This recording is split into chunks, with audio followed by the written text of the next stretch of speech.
Hello and welcome to part 3 of building an obstacle avoidance drone. In this video we will be looking at how the drone will be seeing the obstacles with an ultrasonic sensor. All the sources are in the description of this video. For those that may not know, an ultrasonic sensor measures distance by using sound waves.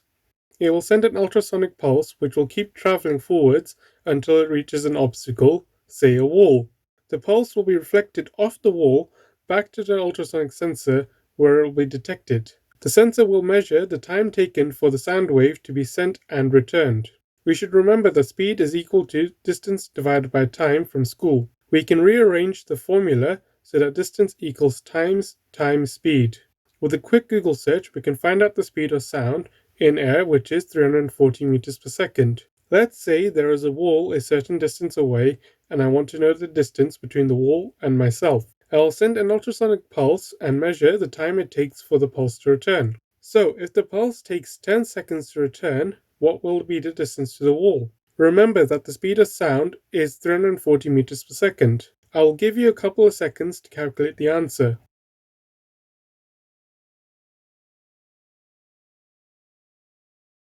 For those of you who got the answer 1,700 meters or 1.7 kilometers, you guys were correct.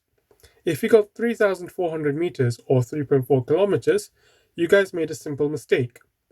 The 10 seconds that I timed was for the signal to be sent and received. That means the 3.4 kilometers calculated was the distance that the wave traveled from the sensor to the wall and back again. Thus, we need to divide the time by 2, giving us a time of 5 seconds. So the actual calculated distance to the wall was 1,700 meters or 1.7 kilometers. Armed with this knowledge, we can proceed to implementing the sensor. I will be using a HC-SR04 ultrasonic sensor, which has a trigger controlled through the trig pin and an echo sensor which outputs through the echo pin. It is powered by a 5-volt input through the VCC pin.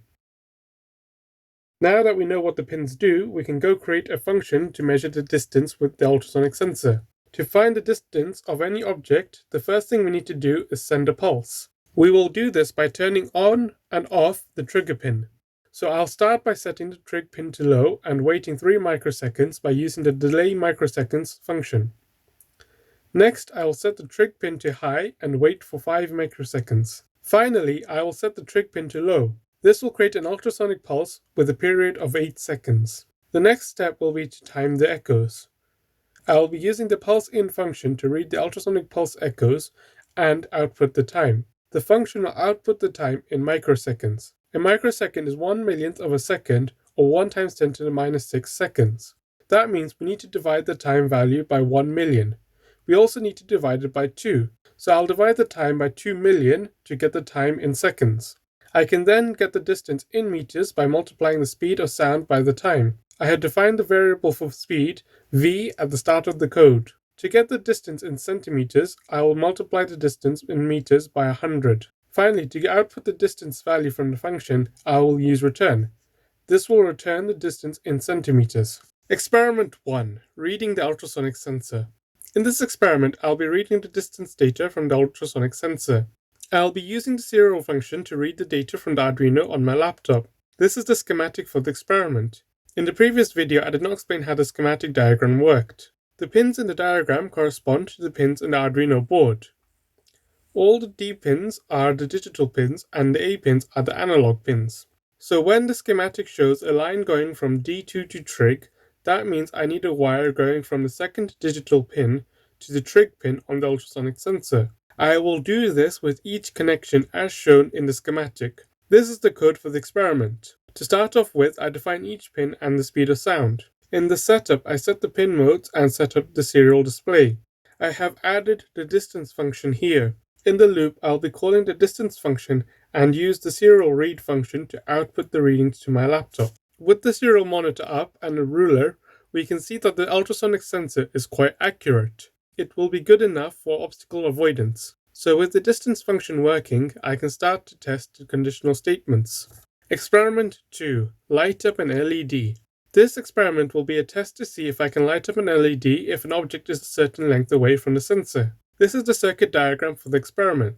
It is important that we use a resistor with the LED, as if we don't, the LED will blow and stop lighting up. In the code, I define the pin for the LED. If you don't have an LED to test this with, you can use LED built in instead of defining a pin. What this will do is use the onboard LED of the Arduino.